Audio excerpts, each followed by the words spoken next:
এই সন্তান তুমি জানো না, তুমি যখন আমি মায়ের গর্ভের মধ্যে ছিলা, আমি মাকে তুমি মাঝে মধ্যে লাথি মারতা।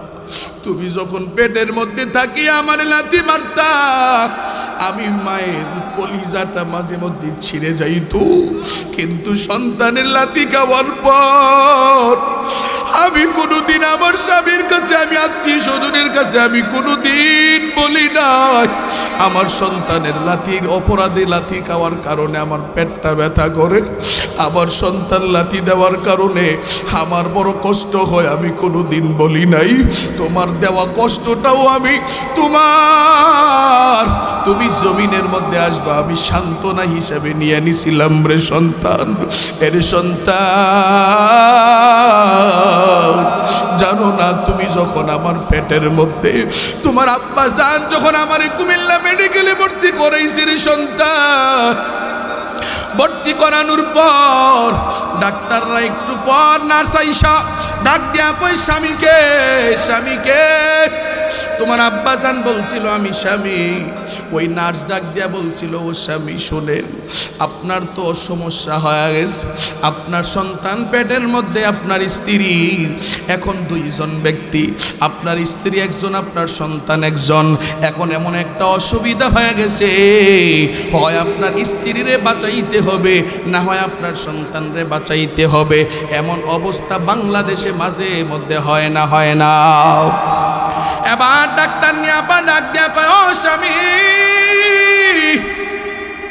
ও রোগীর স্বামী শুনে নেন, আপনার স্ত্রী বাঁচবে না হয় সন্তান বাঁচবে, এখন কি করবো আপনার ফয়সালা।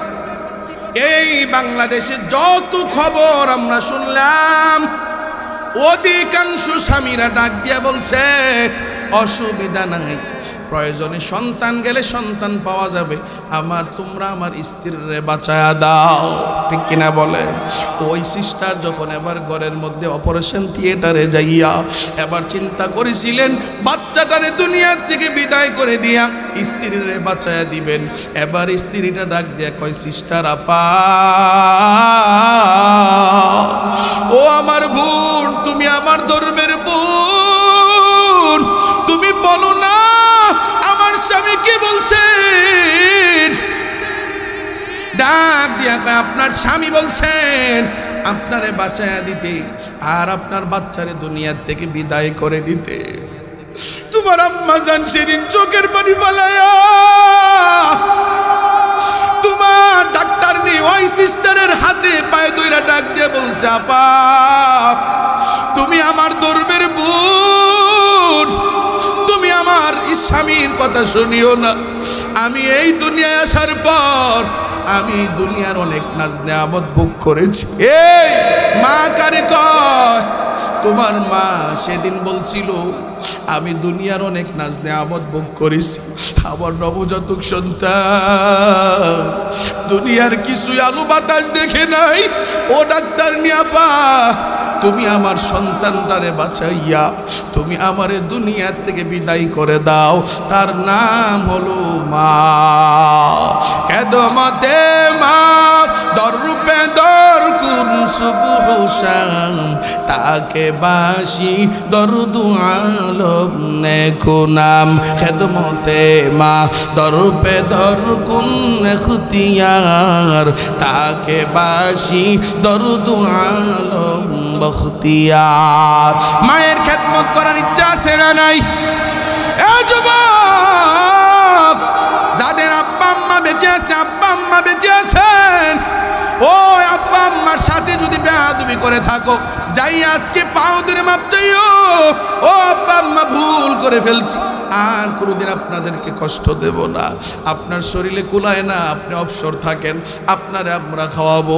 ও আব্বা আম্মা আপনাদেরকে আর বুড়া বুড়ি বলে আওয়াজ দেব না।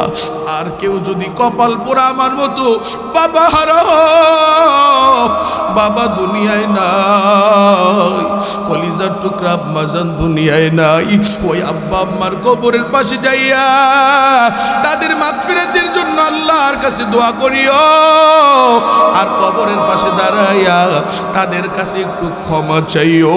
প্রত্যেক জুমায় যাইয়া কবর জিয়ারত করিও রে যুবক। আমার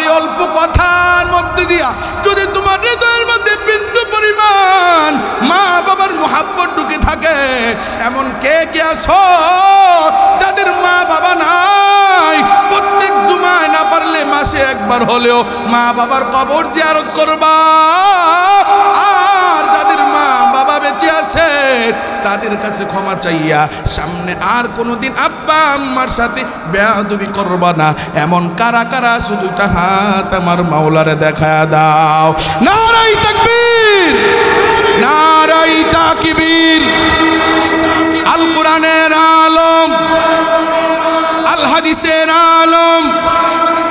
আয় আল্লাহ, আপনি আমাদের সবাই মা বাবার নেক হায়াত দান করে দেন। যাদের আব্বা আম্মা কবরে চলে গেছেন, আব্বা আম্মার কবরগুলা জান্নাতের বাগান বানায়া দেন। চিল্লে আল্লাহ বলেন, হে সন্তান শোনো, তোমার মা আর বাবা একজন অথবা উভয়ে যদি কেউ বার্ধক্যের মধ্যে পড়ে যায়, তখন তাদের সাথে খারাপ আচরণ করিও না। এমন আচরণ করিও না যেই আচরণের কারণে তারা উফ বলে আওয়াজ দেয়, উফ বলে আওয়াজ দেয়, তারা কষ্ট পায়। কষ্ট পাইয়া যে আওয়াজটা দিল থেকে আসে, এমন কোনো কাজ করিও না, এমন কোনো কষ্ট দিও না যেই কাজ আর কথার মাধ্যমে তোমার আব্বা আম্মা কষ্ট পাইয়া তারা আহ আর উফ বলে আওয়াজ দেয়। আজ এই জমিনের এমন কিছু সন্তানও এমন আছেন, আব্বা আম্মাকে কষ্ট দেয় মানে আব্বা আম্মারে বুড়া আর বুড়ি বলে কথা কয়, আছে না নাই? আল্লাহ বলেন, তোমার আব্বা আম্মাকে যখন বার্ধক্যে পড়ে যায় তখন তাদেরকে তোমরা ইনসাফ করো, ইহসান করো, খারাপ আচরণ করিও না, এমন কোনো কথা কাজ করিও না যেই কথা কাজের কারণে তোমার আব্বা আম্মা কষ্ট পায়, দিলে আহ বলে আওয়াজ দেয়, উফ বলে আওয়াজ দেয়। অকুল্লাহুমা কাউলান কারীমা, এমনভাবে কথা বলো বিনয়ের সাথে, নম্রতার সাথে, ভদ্রতার সাথে, এমনভাবে কথা বলো যেই কথার মাধ্যমে তোমার আব্বা আম্মা খুশি হয়ে যায়।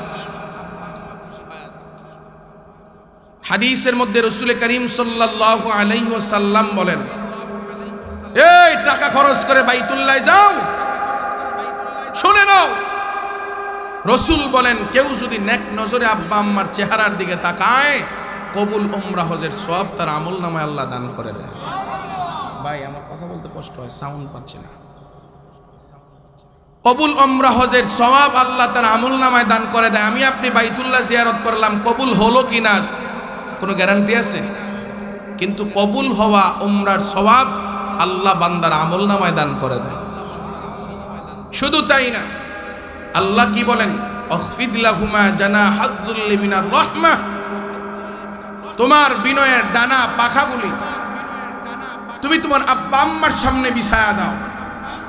মুফাসসিরিনে কারামগণ বলেন, এমন বিনয় হইবা তুমি তোমার আব্বা আম্মার সামনে এমন হয়ে যাইবা, তোমার আব্বা আম্মা তোমারে পারায়া পারায়া যাবে, এরপরেও তোমার মুখ দিয়া জবান দ্বারা উফ বলে কোনো শব্দ ব্যবহার হবে না। তোমার আব্বা আম্মা তোমারে চাইলেই যেমনে মন চায় কাদামাটির মতো ব্যবহার করবে।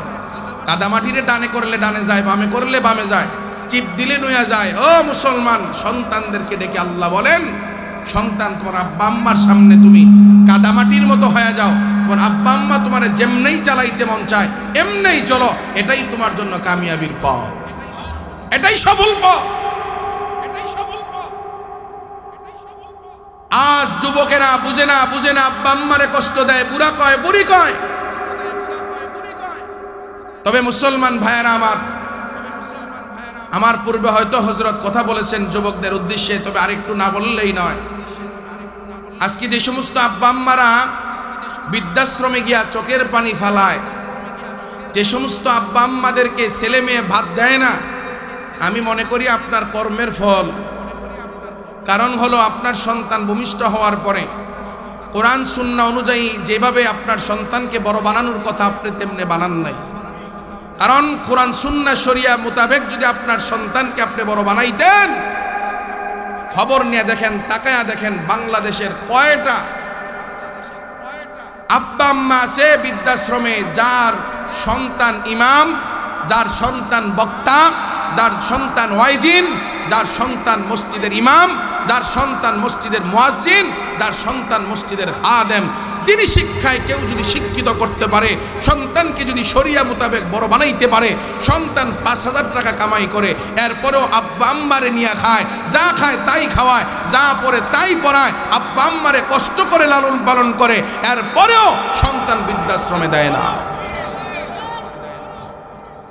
শরিয়া মোতাবেক সন্তানকে বড় না করার অপরাধে ডক্টর হয়, ইঞ্জিনিয়ার হয়, প্রফেসর হয়, কিন্তু সন্তানের 1000 কোটি টাকার মালিক, বাসায় কাজের লোকের অভাব নাই, বড় হওয়ার পরে আব্বা আম্মারে বৃদ্ধ হওয়ার পরে আব্বা আম্মারে বোঝা বোঝা মনে হয়।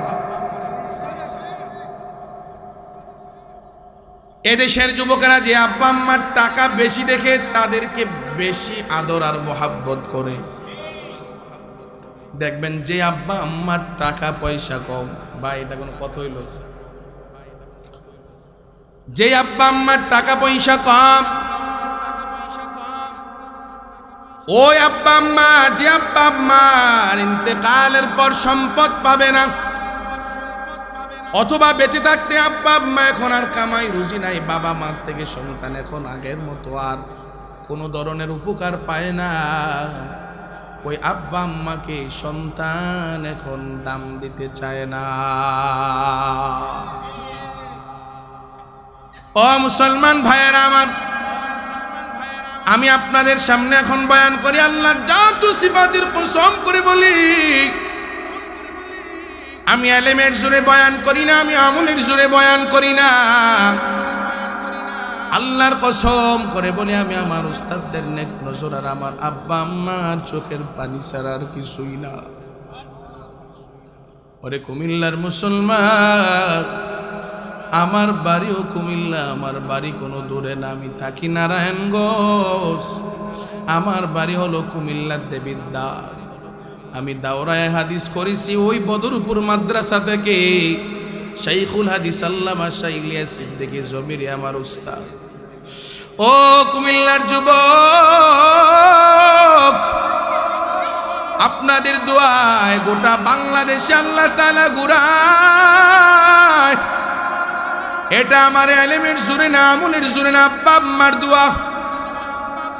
আমি যখন মাঝে মধ্যে বয়ান করেন, আমার আব্বা গত বছর সেপ্টেম্বর মাসের 26 তারিখ দুনিয়ার থেকে বিদায় হয়ে গেল। আমার আব্বা যখন দুনিয়ার মধ্যে ছিলেন, আমি যখন বয়ান করে রাতের 1টা 2টা 3টার সময় বাসায় ঢুকতাম, ঢুকে যখন আমি বিছানায় শুয়ে যাইতাম, তখন আমি মাঝে মধ্যে তাকায়া তাকায়া দেখতাম আমার আব্বা আম্মা চোখের পানি ফলায়া যায় নামাজ বিজায়, আর সন্তানের জন্য দোয়া করে, হেরে সন্তান, আজ তুমি বড় ব্যবসায়ী, বড় চাকুরিজীবী, আজ তুমি বড় হয়ে গেলা, কেমনে হয়েছো জানো না? তুমি হয়তো তোমার আব্বা আম্মারে সম্মান করো না, আব্বা আম্মার কথা শোনো না, এরপরেও তোমার আব্বা আম্মা তোমার জন্য বদদোয়া করে না।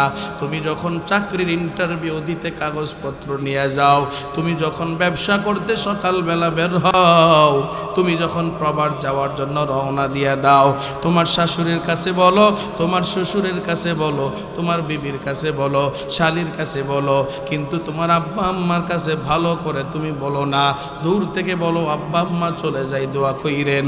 এই তোমার আব্বা আম্মার বড় রাগান্বিত হয় না, তোমার যেন সহি সালামতে তোমার ইন্টারভিউটা হয়, তোমার ব্যবসা যেন ভালো হয়, তুমি যেন সঠিকভাবে সহি সালামতে ওই গন্তব্যে প্রবাসে পৌঁছতে পারো। তোমার আব্বা আম্মা ঘরের মধ্যে যাইয়া যায় নামাজ বিছাইয়া তোমার জন্য দোয়া করে। আব্বা আম্মার দোয়ার বরকতে বান্দা কি হয়? আর সন্তান মা বাবার খেদমত করতে চায় না, ছোট্ট একটা উপমা দেয়া যায়। ওয়াইসুল করনি, আপনারা অনেকে ওয়াসকুরুনি পাগলা নামে চিনেন, চিনেননি? ওয়াসকুরুনি পাগলা কয় আর, ওনার নাম হলো ওয়াইসুল করনি। নাম কি? আপনারা কষ্ট পান? রাগ হচ্ছেন? আধা ঘন্টা চলবে? কষ্ট পান আপনারা? আসেন না ভাগবেন? কারা কারা থাকবেন না দেখি তো? থাকবেন না? হ্যাঁ থাকবেন। ও বুঝে নাই, বুঝে নাই। হ্যাঁ কারা কারা থাকবেন? নারে তাকবীর, আল্লাহ কবুল করেন, বলেন আমিন। ওয়াইসুল করনি নবীর বড় একজন আশিক। ওলামায়ে কেরাম এখানে আছেন, নবীর যুগের মানুষ।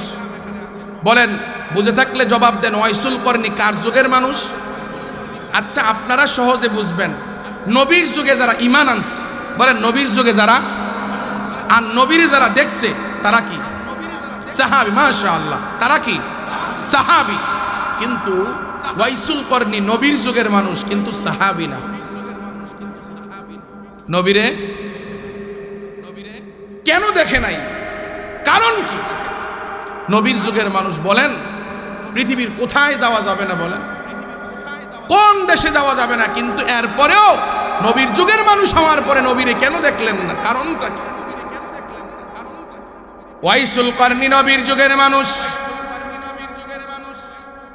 নবীর আদর্শ দেখা কালিমা পড়ে মুসলমান হয়ে যায়। ওয়াইসুল করনি কালিমা পড়ে মুসলমান হয়ে যাওয়ার পর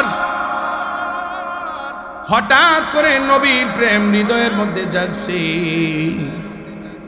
মনে মনে চিন্তা করেছে, যেই মুহাম্মদের কথা শুই না, মুহাম্মদুর রাসূলুল্লাহ সাল্লাল্লাহু আলাইহি ওয়াসাল্লামের আদর্শের কথা শুই না কালেমা পড়ে ইসলাম গ্রহণ করে নিলাম, এক আল্লাহর গোলাম হয়ে গেলাম। ওই নবী মুহাম্মদকে একবার না দেখলেই না হয়। ওয়াইসুল করনি একটা পত্র লিখলেন নবীর কাছে, একটা পত্র। ওই পত্রটার মধ্যে লিখা নবীর কাছে পাঠায়া দিলেন, ও নবী আমার, আমি আপনার আদর্শের কথা শুই না কালেমা পড়ে মুসলমান হয়ে গেলাম। ও নবী আমার মন চায় আপনার সাথে একবার একটু দেখা করি, আপনার চেহারা মোবারক একটু দেখতে বড় মন চায়।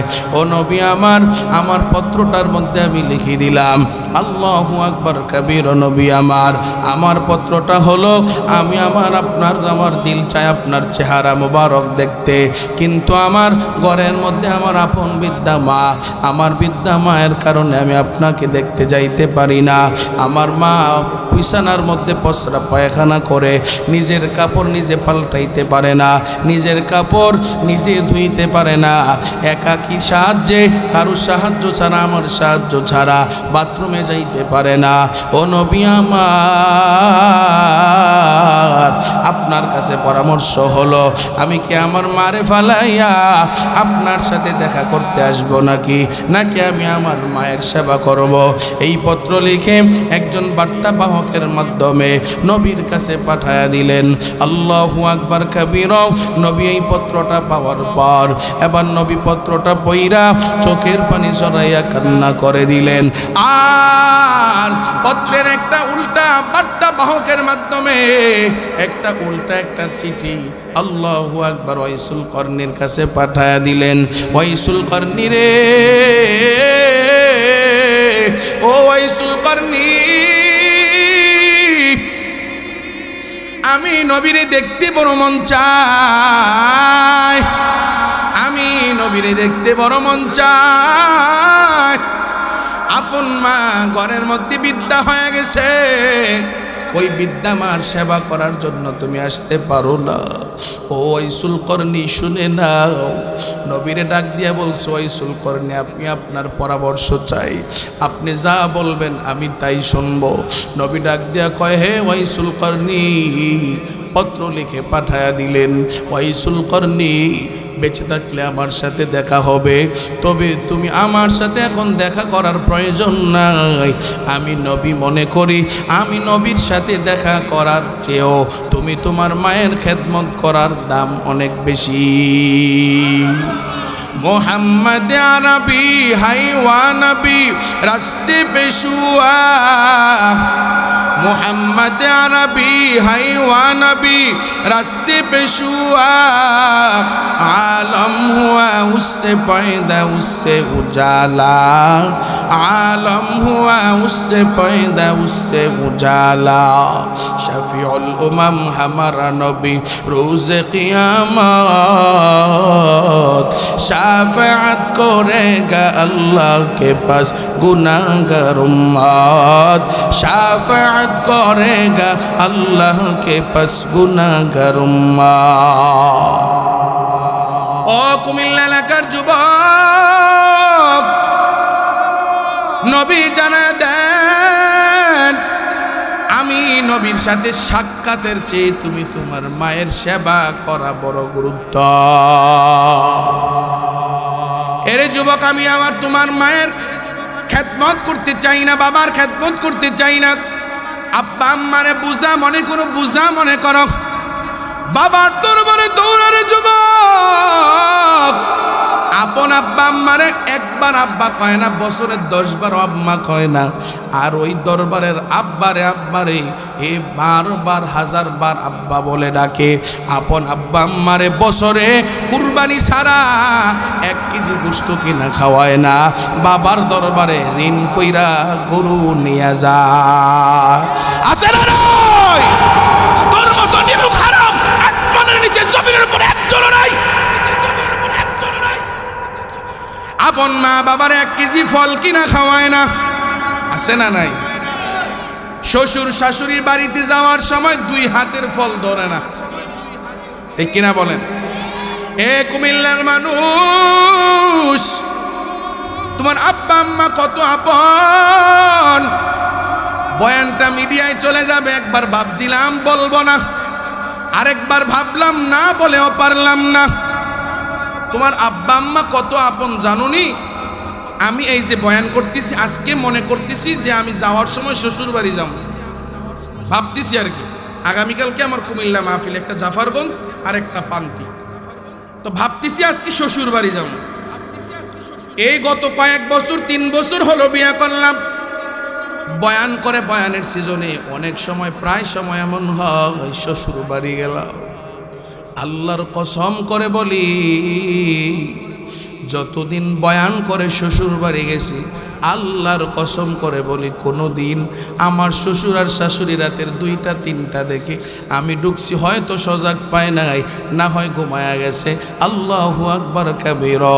যে কোনো কারণেই হোক না কেন, আমার শ্বশুর শাশুড়ি কোনোদিন ওইটা বলে নাই, জামাই এত রাত্রে আসলেন, কি খাইবেন, কি বানায়া দেব। ও শ্বশুর ও শাশুড়ির জন্য পাগল জামাইরা বলে যায়, ভালো করে শুনে নাও। বয়ান করে যতদিন শ্বশুর বাড়ি গেলাম, কোনোদিন শাশুড়ি আর শ্বশুর ঘুম থেকে উঠে নাই রাতের বেলায়। অন্য সময় দিনের বেলা, সন্ধ্যা বেলায় গেলে ভালো মন্দ জিজ্ঞাসা করে, মাহফিলে বয়ান করে। 2টা 3টা 2:30টার সময় গেলে কোনোদিন এই কথা ওইটা জিগায় নাই। আর আপন আব্বা আম্মা, আল্লাহর কসম করে বলি, আমার বাবাই যখন বেঁচে ছিলেন, আমি যখন ওই ফরিদপুর মাহফিলে যাইতাম, এখন না রাস্তা হয়েছে, পদ্মা সেতু হয়েছে, আগে যখন ওই আরিসা ঘাট দিয়া যাইতাম, মা হইয়া ফেরি দিয়া লঞ্চ দিয়া যাইতাম, ওই যখন পটুয়াখালী লঞ্চ দিয়া যাইতাম, আসার পথে বারবার আমার বাবা কল দিতেন, সন্তান তুমি কোথায় আসো, সন্তান তুমি কোথায় আসো। আধা ঘন্টা মতান্তর ফোন দিতেন, মাঝে মধ্যে বিরক্ত হয়ে যাইতাম। আর যেই সময় রাতের 3টা বাজুক অথবা 4টা বাজুক, আর ফজরের আগে হোক পরে হোক, যখন এই রাতের বেলায় ঘরের মধ্যে ঢুকতাম, একবার ডাক দিতে না ডাক দিতে আব্বা আম্মা উঠা হাজির, গেট খুলে দেয়। আব্বা জান, এত দূর থেকে আসছো, কিছু খাইছো না হয় কিছু বানায়া দেব নাকি? আল্লাহু আকবার। আব্বা আম্মারে ফল কিনা খাওয়াও না? এ কপালপুরা সন্তান, আপনাদের কি মনে হয় আমি মিথ্যা বললাম? আরো জোরে এখন মিথ্যা বললাম? এমন প্রমাণ কি হাজার হাজার বাংলার জমিনে নাই? জামাইয়ের যখন ভালো কামাই থাকে, জামাইয়ের আদর বেশি। জামাইয়ের যখন কামাই নাই, জামার আদর কমে যায়। কিন্তু সন্তান যখন ভালো কামাই করে, মা বাবা দোয়া করে। ও মুসলমান যুবকের দল, যখন কামাই থাকে না, ওই সন্তানের জন্য আব্বা আম্মা বড় পেরেশান হয়ে যায়। আমার এলাকার একটা ঘটনা, এক সন্তান, এ মুসলমান যুবকের দল, সন্তান আপনার ওই যে কি বলে ওয়ার্লিং মিস্ত্রি, মানে ওই যে আপনার জানালা বানায়, দরজা বানায়, কি কয়? হ্যাঁ, গ্রিল মিস্ত্রি, ওয়ার্লিং মিস্ত্রি, এরকম কয় আর কি। প্রত্যেক মাসে 25-30 হাজার টাকা ইনকাম। তার বিয়ে হয়ে গেল। এ মুসলমান যুবকের দল, সন্তান বিবাহ বন্ধনে আবদ্ধ হয়ে গেলেন। 3 মাস মতান্তরে একটা বিল্ডিং এর সাইডে কাজ করতে গিয়া, ওয়ার্নিং করতে গিয়া মাসা ভেঙে নিচে পড়ে যায়, 2টা পাও ভেঙে যায়। আল্লাহু আকবার কাবীরা। 2টা পাও ভেঙে যাওয়ার পর এই 15-20 দিন মতান্তরে তার শ্বশুর আইসা তার মেয়েটারে তার থেকে নিয়ে যায়। আর তার শ্বশুর আসি নাই, শাশুড়িও খবর নেয় নাই, কারণ এই সন্তান আর কোনোদিন ভালো হবে না। ডাক্তার বলছে, যদিও এখন মোটামুটি হাঁটতে পারে, তারা ভাবছে আর কোনোদিন ভালো হবে না। শ্বশুর শাশুড়ির এত আপন মনে করো, তার মাইয়া নিয়ে গেল 20 দিন মতান্তরে। শুনলাম কিছুদিন আগে এখন নাকি অন্য জায়গায় বিয়ে দিয়ে দিছে। এখন এই সন্তান আপন মা আর বাবার কাছে লালন আর পালন হয়। শ্বশুর শাশুড়ি সন্তান বিপদে পড়েছেন, জামাতা বিপদে পড়ার কারণে নিজের মাইয়ারও নিয়ে গেলেন, আর কোনোদিন খবরও নিলেন না। আপন মা বাবা আল্লাহর কসম করে বলি, মুরগি ব্যবসা করে খায়, মুরগি ব্যবসা করে খায়, সন্তানরে এক মুহূর্তের জন্য ফালাইয়া দেয় না। এরে সন্তান কেমনে মা বাবারে বুড়া আর বুড়ি বলো, কেমনে বলো? এ মা বাবার খেদমত করলে লস হয়? শোনো শোনো, শুনে যাও, শুনে যাও, সময় কম। মা বাবার খেদমত করলে কি লস হয়? ওই যে মনে আসেনি ওয়াইসুল করনির কথা, মনে ভুলে গেছেন? নবীর কাছে পরামর্শ চাইছে, নবী আমার মা বিদ্যা, এখন আমি কি করব? আপনারা দেখতে মন চায়। নবী কি বলছে? ও ওয়াইসুল করনি, আমারে দেখার দরকার নাই, তুমি তোমার মায়ের খেদমত করো। সবাই সুবহানাল্লাহ কয় না? আল্লাহু আকবার। বলে কেমন দাম, কেমন দাম? আল্লাহু আকবার কাবীরা। আমার নবী, আপনার নবী, মায়ার নবী, রাহমাতুল লিল আলামিন ইন্তেকালের পূর্ব মুহূর্তে হযরত মনে ডাইকার ডাক দিয়া বলে, হে ওমর, আমার ইন্তেকালের পর আমার একজন আশিক, আমার একজন নবী প্রেমিক, আমার একজন পাগল আসবে ওই সুদূর থেকে, ওই ওয়াইসুল করনি নামক এলাকা, করণ নামক এলাকা থেকে একজন লোক আসবে। আমার নবী পাগল, আমার বড় আশিক, আমারে কোনোদিন দেখে নাই, তবে আমার প্রতিনিধিদের দাওয়াত পাইয়া আমি নবীর আদর্শের কথা শুই না ওই করণ নামক এলাকার ওয়াইসুল করনি, আল্লাহু আকবার, আমি নবীর উপর ঈমান আনছি, কিন্তু সে আমারে দেখে নাই। এই ওমর, আমি চলে যাওয়ার পর তোমার খেলাফতকালে ওই করুণ নামক এলাকা থেকে ওয়াইসুল করনি এই মদিনার মধ্যে আমার খোঁজে যখন আসবে, নাও আমার জামা মুবারক তার জন্য হাদিয়া। এত আস্তে কইলেন সুবহানাল্লাহ। হযরত ওমর ডাক দেয়া কয়, ওমর, আমার জামা মুবারক ওয়াইসুল করনির জন্য হাদিয়া। শুধু তাই না, ওই ওয়াইসুল করনির কাছ থেকে তুমি উমর সাহাবী, তুমি উমর ওয়াইসুল করনির কাছ থেকে দোয়া নিবা। সুবহানাল্লাহ কয় না? উমর কে জানেননি? নবী কয়, আমার পরে কেউ যদি জমিনের মধ্যে নবী হইতো উমর। ওমররে নবী ডাক দিয়া কয়, তুমি ওয়াইসুল করনির কাছ থেকে তারে পাইলে দোয়া নিবা। এত দাম, এত দাম। আল্লাহু আকবার কাবীরা। আমার নবী, আপনার নবী, মায়ার নবী, রাহমাতুল লিল আলামিন দুনিয়া থেকে যখন বিদায় হয়ে যায়, লম্বা সময়ের পর ওয়াইসুল করনির খুঁজে হযরত ওমর রাদিয়াল্লাহু তাআলা আনহু পেরেশান।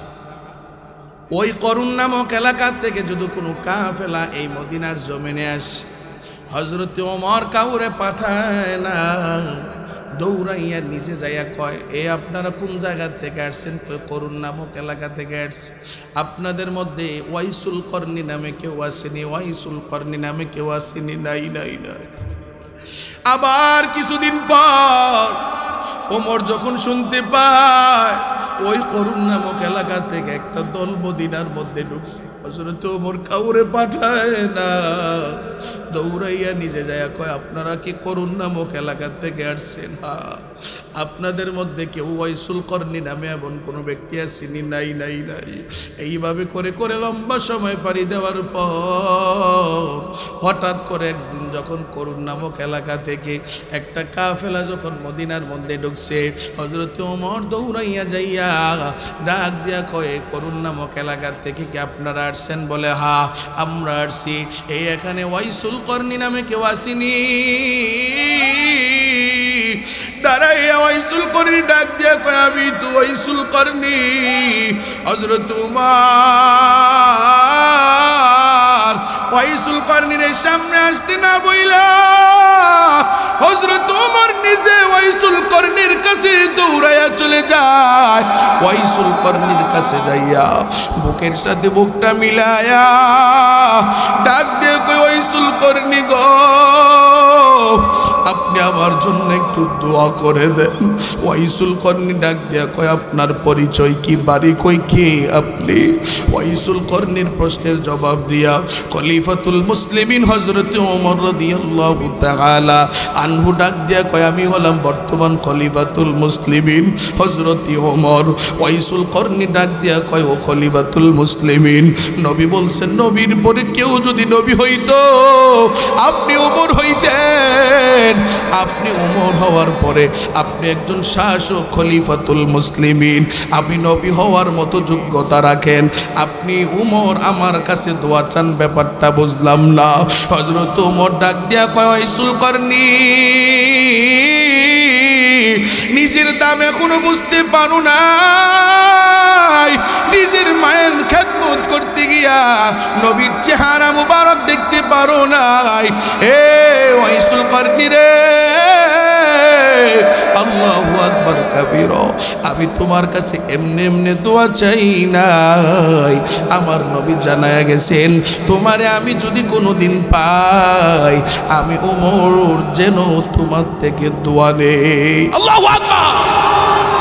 এ মুসলমান যুবকের দল, ওয়াইসুল করনি এই কথা শোনার পর দুই চোখ বেয়ে টপ টপ করে পানি পড়া আরম্ভ হয়ে গেল। কারণ ওয়াইসুল করনি বুঝলেন আমার নবী আর দুনিয়ার জমিনে নাই। নবীর খুঁজে ওয়াইসুল করনি মদিনার মধ্যে আসছে। এখন ওমরের কথা শোনার পর টপ টপ করে চোখ বেয়ে পানি পড়ে। ওমরে ডাক দিয়ে কই ভাই ওমর বলেন না আমার নবী আর কি বলছেন? হযরত ওমর ডাক দিয়া কয় ওয়াইসুল করনি এই নৌ জুব্বা রাসূলের জুব্বা মুবারক তোমার জন্য হাদিয়া। ওয়াইসুল করনি ডাক দিয়া কয় আমার নবী আর কি বলছে ওমর একটু জানতে চায়।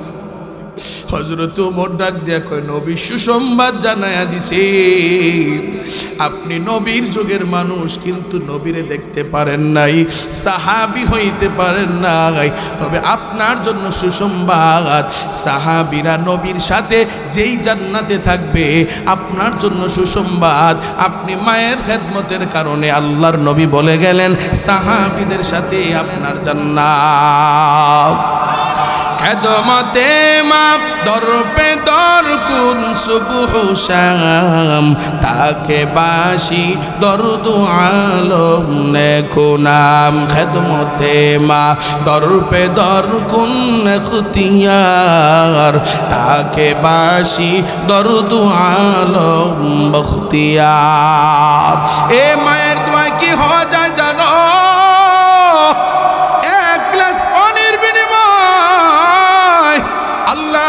বাইজিদ বুস্তামি রহমাতুল্লাহি আলাইকে আল্লাহর ওলি বানায়া দিছে। একটি গ্লাস পানির ফলে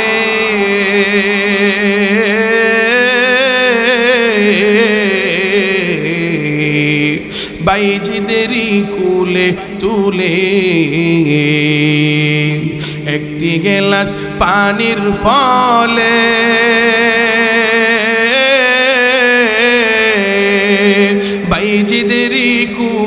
তুলে হাত তোলে মা বলে বাইজিদকে ওয়ালি বানাও হাত তোলে মা বলে বাইজিদকে ওয়ালি বানাও মায়ের দোয়া লও হে মুমিন মায়ের দোয়া লও মায়ের দোয়া লও হে মুমিন মায়ের দোয়া লও বিপদে পড়বে না তুমি যখন যেথায় যাও বিপদে পড়বে না তুমি যখন যেথায় যাও মায়ের দোয়া লও হে মুমিন মায়ের দোয়া লও যার কারণে বাইজিদের না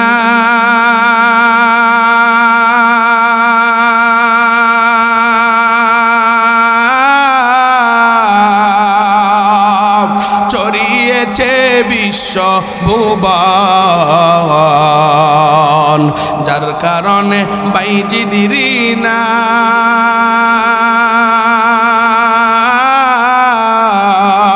চড়িয়েছে বিশ্ব ভুবন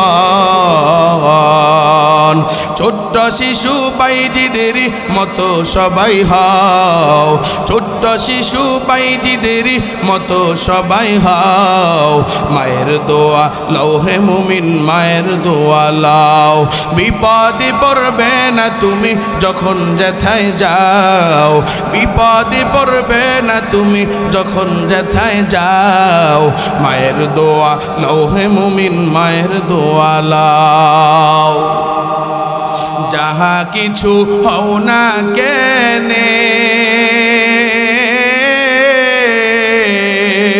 কিছুই না মায়ের দোয়া বিনে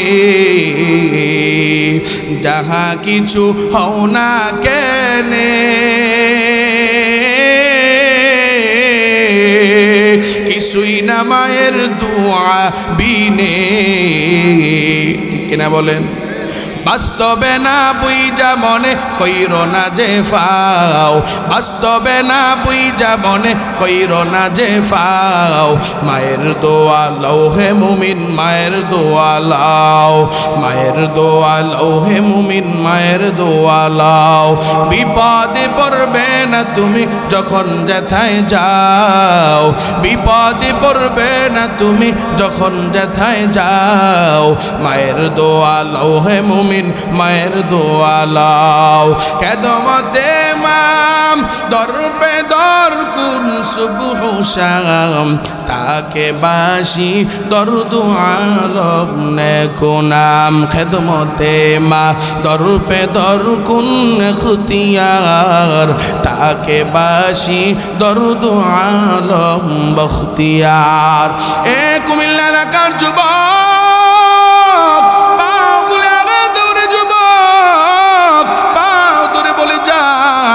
আব্বা আম্মারে বুড়া বুড়ি বলে আওয়াজ দিও না আব্বা আম্মারে এ বাবার দরবারে ফল না নিয়া বাবার দরবারে গরু না নিয়া বাবার দরবারে ছাগল না নিয়া আব্বা আম্মারে খাওয়াও এই জমিনের যত ধরনের বক্তা আছেন যত ইমাম আছেন খতিব আছেন আল্লাহর কসম করে বলি কেউ বলতে পারবে না ওই বাবার দরবারে গিয়া খেদমত করলে পরে আল্লাহ পাওয়া যায় আমার কোরআন সাক্ষী হাদিস সাক্ষী কেউ যদি তার মা বাবার মন কেড়ে নিতে পারে আল্লাহু আকবার কবীরা আল্লাহর কাছ থেকে জান্নাত হাসিল হয়ে যায় আরে যুবক ভাই তুমি জানো না তোমার আব্বা আম্মা তোমার জন্য কত কষ্ট করেছে রে যুবক শীতের মৌসুমে তোমার আব্বার গায়ের মধ্যে একটা সুইটার নাই একটা জ্যাকেট নাই তুমি সন্তান ভূমিষ্ঠ হওয়ার পর তোমার আম্মা যখন ফোন করে তোমার আব্বারে ডাক দিয়া কয় ও স্বামী আমার আপনার সন্তানের শীতের কাপড় লাগবে তোমার আব্বা পকেটের মধ্যে হাত দিয়া টাকা দেখে তোমার আব্বার পকেটের মধ্যে টাকা নাই ওই বন্ধুর কাছ থেকে ধার কইরা এরপরে তোমার জন্য একটা আনে নাই এক জোড়া নয় দুই জোড়া নয় 5 জোড়া শীতের জামা তোমার জন্য আনছে এ তোমার বাবার মর্ম তুমি বুঝো না তোমার বাবা অসুস্থ টাকার কারণে ঔষধ কিনে না ডাক্তারের কাছে যায় না কারণ জানে ডাক্তারের কাছে গেলে পরে পরীক্ষা নিরীক্ষা দিবে, এত টাকা পাওয়া যাবে না। কিন্তু তুমি সন্তান ছোট্ট করে একটা কাশি দিলে পরে তোমার আব্বার কলিজাটা ফেটে যায়, তোমার আব্বা তারপরের দিন তোমারে হাসপাতালে নিয়ে যায়। এর সন্তান তুমি তোমার আব্বার মর্ম তুমি বুঝো না, তুমি তোমার আম্মার মর্ম বুঝো না। এরই সন্তান তোমার শীতের মৌসুমে তোমার আম্মা জান যখন তোমারে নিয়ে ঘুমাইতে গেছেন, ডান কাঁধে শুয়াইছেন, তুমি প্রস্রাব করে দিয়েছো, তোমারে বাম কাঁধে নিয়ে শুয়াইছেন, এরপরেও তোমারে ধাক্কা দিয়া ফালায়া দেয় নাই। বাম কাঁধে শোয়ানোর আধা ঘন্টা পর এরই সন্তান তুমি প্রস্রাব করে দিয়েছিলা, তুমি পায়খানা করে দিয়েছিলা, তোমার আম্মা জান রাগান্বিত হইয়া তোমারে ফালায়া দেয় নাই। ডানেও প্রস্রাব বামেও প্রস্রাব। এর সন্তান তোমার আম্মা তোমার বুকের মধ্যে নিয়ে সারা রাত ঘুমাইছিলেন, তোমার আম্মা জানের বুকের উপরে তুমি প্রস্রাব করেছ। ডানেও শোয়াইতে পারে না, বামেও শোয়াইতে পারে না, বুকের উপর থেকে সরাইতে পারে না, খাতা পাল্টায়া পাল্টায়া তোমার আম্মা ডানেও হইতে পারে না, বামেও হইতে পারে না। সন্তান তুমি কষ্ট পাইবা বলে তোমার আম্মা সারা রাত এই সুজা হইয়া ঘুমাইছেন। আল্লাহু আকবার, তোমার এক ফোঁটা কষ্ট দেয় নাই। এর যুবক আজকে আম্মারে আম্মা বলতে লজ্জা হয়, শাশুড়িরে আম্মু বলতে তোমার লজ্জা হয় না, আপন বাবারে বাবা বলতে লজ্জা হয়, আব্বু বলতে লজ্জা হয়, আর শ্বশুরকে তুমি আব্বু বলতে তোমার লজ্জা হয় না। আপন মা বাবারে বৃদ্ধাশ্রমে পাঠায় দাও, আপন মা বাবা বৃদ্ধ হয়ে গেছে, এরপরেও কর্ম করে খায়, তুমি তোমার ইনকাম আছে ভালো, ইচ্ছা করলে তাদের কর্ম বন্ধ করে দিতে পারো, এরপরেও তুমি কর্ম বন্ধ করে দাও না, তাদের কামাই তারা করে খায়, বৃদ্ধ হয়ে গেছে, তোমার মা রান্না করতে পারে না, এরপরেও তাদেরকে আলাদা করে দিলা, তারা রান্না করে খায়, এত কষ্ট তুমি কি বুঝো নাই? তোমার আব্বা আম্মা তোমারে কষ্ট করে বড় করেছেন। একদিনের ঘটনা, তোমার এলাকায় যখন অনুষ্ঠান ছিল, তোমার ঘরের মধ্যে তোমার আব্বা জান তোমার চাচিরে দাওয়াত দিছে, তোমার খালা খালু আত্মীয় স্বজন সবাইরে দাওয়াত দিছে। এ কুমিল্লার মুসলমান, আমিও তো আমার বাড়িও তো কুমিল্লা, আমার এলাকা আমি দেখেছি ঘরের মধ্যে যখন আত্মীয় স্বজন সবাইরে দাওয়াত দেওয়া হয়, তখন সবাইরে খাওয়াইয়া সবার শেষে ঘরের কিছু মুরব্বী মহিলারা, চাচি মামি খালা আর মা সবার শেষে খাইতে কয়, ঠিক কিনা বলেন? সবার শেষে খাইতে বসে। এর কলিজার টুকরা যুবক, আমি চলে যাব, অল্প সময় দিলের কান লাগায়া কথাগুলো শুনে যাও রে যুবক। তুমি জানো না তোমার আব্বা আম্মার সাথে এখন তুমি না বুঝে বেয়াদবি করে ফেলো।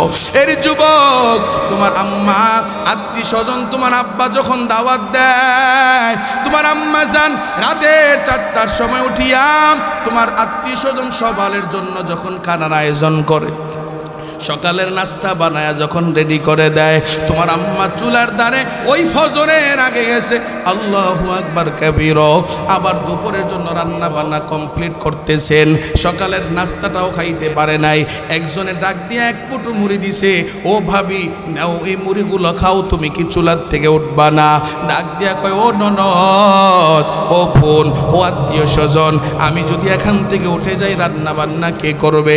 আর সময় মতো যদি খাবার সার্ভ করতে না পারি, তোমার ভাইজান তো জানো কত রাগান্বিত, তোমার ভাইজান বড় কষ্ট পাবে, সুতরাং খাবারগুলো রান্না করে দিতে হবে।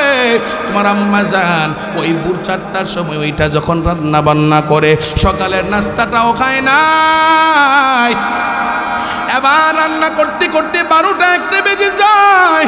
2টার সময় জোহরের নামাজের পর তোমার আত্মীয় স্বজন সবাই টেবিলের মধ্যে খানা দেয়, সবাই যখন খাইতে খাইতে খাইতে খাইতে যখন বিকাল 3টা 4টা বেজে যায়, এবার ডাক দিয়া বলে, ও ভাবি আপনি কি খাবেন না? ও বোন তুমি কি খাইবা না? ও ভাইয়ের বোন, ও ভাইয়ের স্ত্রী তুমি কি খাইবা না? আসো আমরা সবাই বসে খাই। চাচি মামি খালা এই তারা কয়েকজন মুরব্বী মহিলারা সারাদিন রান্না করে তোমার আম্মা যান, তাদেরকে নিয়ে একটা টেবিলের মধ্যে যখন খাইতে বসছে, এরে এখন মা চিনো না। তোমার আম্মা জান যখন তোমার খালারে নিয়ে চাচারে নিয়ে মামিরে নিয়ে একটা টেবিলের মধ্যে খাইতে বসছে, তুমি কারো কোলের মধ্যে থাকো না, তুমি হাউমাউ করে কান্না করা আরম্ভ করে দিলা। তুমি তোমার মায়ের কোল ছাড়া কারো কোলে থাকবা না। আল্লাহু আকবার কাবীরা। তোমার মা বলল ঠিক আছে অসুবিধা নাই, আমার কোলে দাও, খানায় অসুবিধা হবে না। সবাইরে খাইতে বসায়া তোমার আম্মা জান সবার শেষে যখন টেবিলের মধ্যে বসছে, এখন তুমি সন্তান তোমার আম্মার কোলের মধ্যে, তোমার চাচি খালা মামিরা ডাক দিয়া কয়, ও ভুনামার, ও জালামার, ও ননদিনী, ডাক দিয়া কয় ওই ভাইয়ের স্ত্রী শুনে নেন, আপনার সন্তানটারে আপনি টেবিলের উপরে একটা জায়গা আছে, কোলের মধ্যে নিয়ে খাইতে পারবেন না। সকালেও আপনি কিছু খান নাই, দুপুরে এখন 4টা বেজে গেছে কিছু খান নাই। আপনার সন্তানটারে আপনি টেবিলের উপরে একটু বসাইয়া একটু প্লেটটা হাতের মধ্যে নিয়ে একটু আরাম করে খান।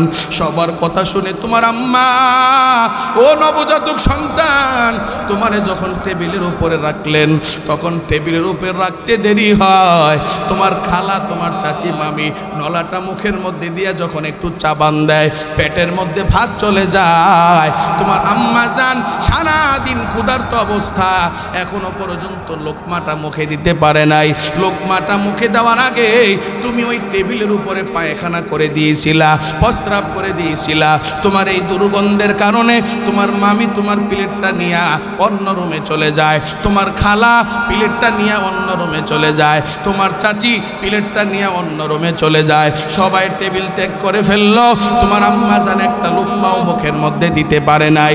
এরপরেও তোমার আম্মা জান টেবিল ত্যাগ করে যায় না রে যুবক। তোমার আম্মা জান ভাতের প্লেটটা এক পাশে রাখিয়া তুমি সন্তানকে নিয়ে টিউবওয়েলের পারে যাইয়া তোমারে সুন্দর করে ধুয়ে মুছে তোমারে পরিষ্কার করিয়া তোমারে বুকের মধ্যে নিয়ে একটা চুম্বন করে আর ডাক দিয়া বলে, সন্তান তুমি মনে করেছিলা আমি মা সারাদিন ক্ষুধার্ত, আমি সারাদিন খাই নাই বলে তুমি টেবিলে প্রস্রাব পায়খানা করে দিয়েছো।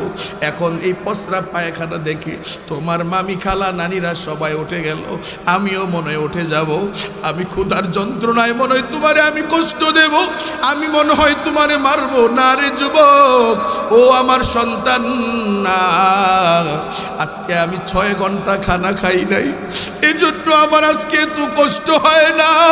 ও সন্তান, এমন কষ্ট পাই আমি তোমারে মারব না, হইতে পারে না। এই সন্তান তুমি জানো না, তুমি যখন আমি মায়ের গর্ভের মধ্যে ছিলা, আমি মাকে তুমি মাঝে মধ্যে লাথি মারতা। তুমি যখন পেটের মধ্যে থাকি আমার লাথি মারতা, আমি মায়ের কলিজাটা মাঝে মধ্যে ছিঁড়ে যাইতো। কিন্তু সন্তানের লাথি খাওয়ার পর আমি কোনোদিন আমার স্বামীর কাছে, আমি আত্মীয় স্বজনের কাছে আমি কোনোদিন বলি নাই আমার সন্তানের লাথির অপরাধে লাথি খাওয়ার কারণে আমার পেটটা ব্যথা করে, আমার সন্তান লাথি দেওয়ার কারণে আমার বড় কষ্ট হয়, আমি কোনোদিন বলি নাই। তোমার দেওয়া কষ্টটাও আমি তুমি জমিনের মধ্যে আসবা আমি সান্ত্বনা হিসাবে নিয়ে নিছিলাম রে সন্তান। এর সন্তান, জানো না তুমি যখন আমার পেটের মধ্যে তোমার আব্বা জান যখন আমার কুমিল্লা মেডিকেলে ভর্তি করাইছে রে সন্তান, ভর্তি করানোর পর ডাক্তাররা একটু পর নার্স আইসা ডাক দিয়া কই, স্বামীকে তোমার আব্বা জান বলছিল আমি স্বামী। ওই নার্স ডাক দিয়া বলছিল, ও স্বামী শোনেন, আপনার তো সমস্যা হয়ে গেছে, আপনার সন্তান পেটের মধ্যে, আপনার স্ত্রীর এখন দুইজন ব্যক্তি, আপনার স্ত্রী একজন, আপনার সন্তান একজন। এখন এমন একটা অসুবিধা হয়ে গেছে, হয় আপনার স্ত্রীরে বাঁচাইতে হবে, না হয় আপনার সন্তানরে বাঁচাইতে হবে। এমন অবস্থা বাংলাদেশে মাঝে মধ্যে হয় না, হয় না? এবার ডাক্তার নিয়ে আবার ডাক দেয়া কয়, ও স্বামী, ও রোগীর স্বামী, শুনে নেন, আপনার স্ত্রী বাঁচবে না হয় সন্তান বাঁচবে, এখন কি করবো আপনার ফয়সালা। এই বাংলাদেশে যত খবর আমরা শুনলাম, অধিকাংশ স্বামীরা ডাক দিয়া বলছে অসুবিধা নাই, প্রয়োজনে সন্তান গেলে সন্তান পাওয়া যাবে, তোমরা আমার স্ত্রীরে বাঁচায়া দাও। ঠিক কিনা বলে? ওই সিস্টার যখন এবার ঘরের মধ্যে অপারেশন থিয়েটারে যাইয়া এবার চিন্তা করেছিলেন বাচ্চাটারে দুনিয়ার থেকে বিদায় করে দিয়া স্ত্রীরে বাঁচায়া দিবেন। এবার স্ত্রীটা ডাক দিয়া কয়, সিস্টার আপা, ও আমার বোন, তুমি আমার ধর্মের বোন, তুমি বলো না আমার স্বামী কি বলছেন। ডাক দিয়া কয়, আপনার স্বামী বলছেন আপনারে বাঁচায়া দিতে আর আপনার বাচ্চারে দুনিয়ার থেকে বিদায় করে দিতে। তোমার আম্মা জান সেদিন চোখের পানি পালায়া